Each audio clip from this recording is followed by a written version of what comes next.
Hello दोस्तों, स्वागत है आपका हमारे चैनल पर। दोस्तों, आज हम एक बेहद ही रोचक और सांस्कृतिक टॉपिक पर बात करने वाले हैं। यहूदी लोग शादी कैसे करते हैं। अगर आपने कभी हॉलीवुड फिल्मों में यहूदी शादियों के दृश्य देखे हैं तो शायद आपको वो चुप्पाह यानी कि छतरी जैसी संरचना या दूल्हे का कांच तोड़ना याद होगा। लेकिन क्या आप जानते हैं कि इन रस्मों के पीछे हजारों साल पुरानी परंपराएं और गहरे अर्थ छिपे होते हैं। दोस्तों, अगर आप ट्रेडिशनल वेडिंग के शौकीन हैं या अपनी शादी में कुछ नया ट्राई करना चाहते हैं तो आज का ये वीडियो सिर्फ आपके लिए है। वीडियो को लाइक करके हमारे चैनल को सब्सक्राइब जरूर कर लीजिए। तो चलिए शुरू करते हैं आज का ये इंटरेस्टिंग सफर। दोस्तों, यहूदी धर्म दुनिया के सबसे प्राचीन धर्मों में से एक है और उनकी शादी की रस्में बाइबल के समय से चली आ रही है। यहूदी शादी को चटुनाह कहा जाता है, जो सिर्फ दो लोगों का मिलन नहीं बल्कि एक आध्यात्मिक और कानूनी अनुबंध होता है। यहूदी परंपरा में शादी को ईश्वर और यहूदी लोगों के बीच के संबंध की तरह देखा जाता है, जैसे माउंट सिनाई पर हुआ था। हर शादी को एक व्यक्तिगत रूप से प्रायश्चित का दिन माना जाता है, जहां दूल्हा दुल्हन के पिछले पाप माफ हो जाते हैं और वे एक नई शुरुआत करते हैं। यहूदी शादियां 3 मुख्य भागों में बटी होती है: तैयारी, समारोह और उत्सव। ये रस्में ऑर्थोडॉक्स, कंजर्वेटिव और रिफॉर्म जैसे विभिन्न समुदायों में थोड़ी अलग हो सकती है, लेकिन मूल भावना एक ही है: प्यार, प्रतिबद्धता और परंपरा। आइए बस स्टेप बाय स्टेप देखते हैं कि यहूदी लोग शादी कैसे करते हैं। प्री वेडिंग ट्रेडिशंस, शादी से पहले की रस्में। दोस्तों, शादी से पहले की रस्में यहूदी संस्कृति में बेहद ही महत्वपूर्ण माना जाता है।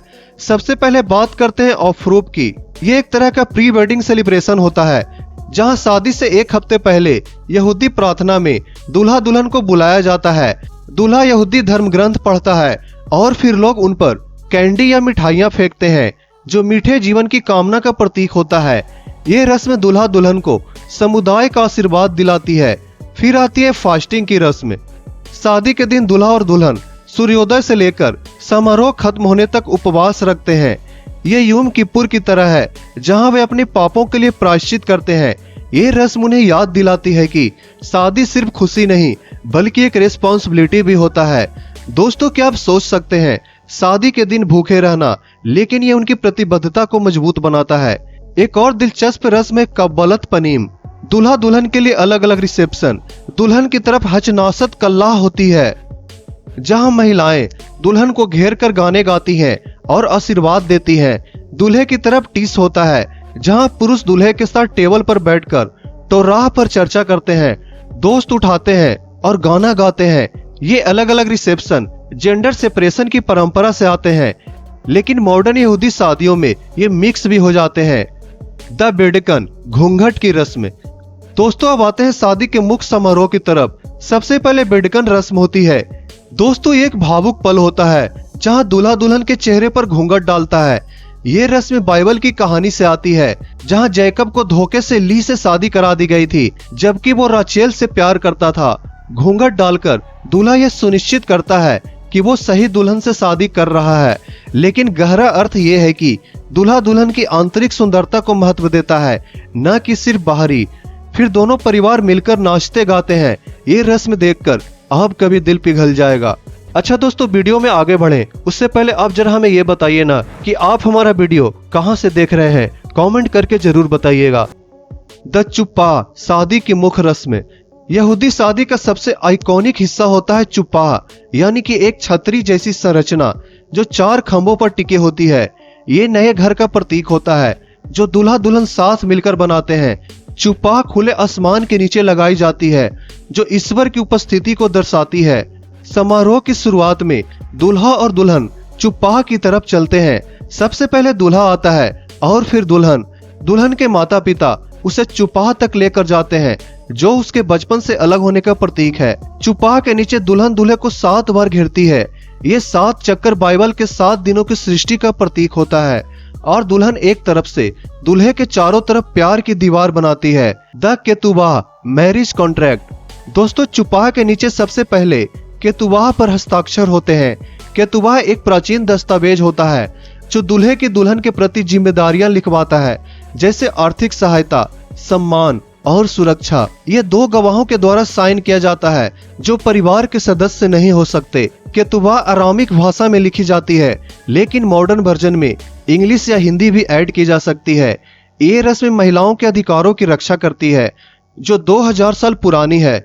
यहूदी पुजारी इसे पढ़कर सुनाते हैं, द रिंग एक्सचेंज और बाउज। वेल दोस्तों, अब आते हैं अंगूठी की रस्म पर। दूल्हा दुल्हन को दाहिनी तर्जनी उंगली पर सोने की सादी अंगूठी पहनाता है और कहता है, इस अंगूठी से तुम मेरे लिए पवित्र हो जाती हो। मूसा और इजराइल के कानूनों के अनुसार अंगूठी सादी होती है, बिना किसी पत्थर या ब्रेक के, जो शादी की पूर्णता का प्रतीक माना जाता है। पुरानी मान्यता के अनुसार तर्जनी उंगली सीधे दिल तक जुड़ी होती है।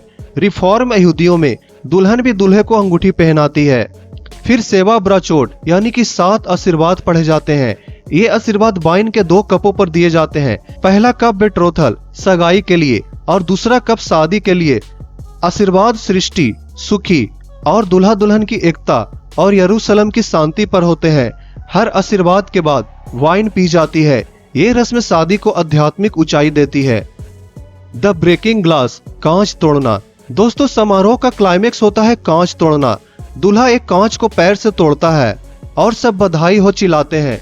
ये रस्म यरूशलेम के मंदिर के विनाश की याद दिलाती है और बताती है कि खुशी के पलों में भी हमें दुख को याद रखना चाहिए। कुछ लोग कहते हैं कि ये बुरी आत्माओं को दूर करता है। मॉडर्न इंटरप्रिटेशन में ये शादी की नाजुकता को दर्शाता है कि रिश्ते को सावधानी से संभालना चाहिए। कभी कभी दुल्हन भी कांच तोड़ती है।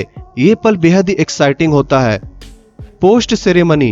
दोस्तों, समारोह के बाद ये उनकी पहली प्राइवेट मोमेंट होती है, जहां वे उपवास तोड़ते हैं और एक दूसरे को फीड करते हैं।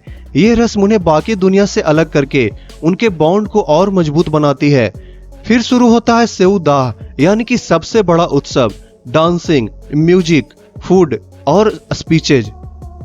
यहूदी शादियों में होरा डांस फेमस है, जहां दूल्हा दुल्हन को कुर्सियों पर उठाकर घुमाया जाता है। दोस्तों, आज की यहूदी शादियां ट्रेडिशनल और मॉडर्न का मिश्रण हो गई है। इंटरफेथ शादियों में गैर यहूदी एलिमेंट्स ऐड होते हैं, जैसे दोनों तरफ से रिंग एक्सचेंज। तो दोस्तों, ये थी यहूदी धर्म में शादी की पूरी स्टोरी। ये रस्में हमें सिखाती है कि शादी सिर्फ पार्टी नहीं, बल्कि एक पवित्र अनुबंध होता है। अगर आपकी शादी है तो इनमें से कुछ रस्में ट्राई करके जरूर देखिएगा, जैसे चुपाह या कांच तोड़ना। ये आपकी शादी को और स्पेशल बना देगी। दोस्तों, अगर आपको ये वीडियो पसंद आया हो तो इसे लाइक और शेयर जरूर करें और कमेंट में बताइए कि कौन सी रस्म आपको सबसे ज्यादा पसंद आई। मिलते हैं अगले वीडियो में, तब तक के लिए टेक केयर।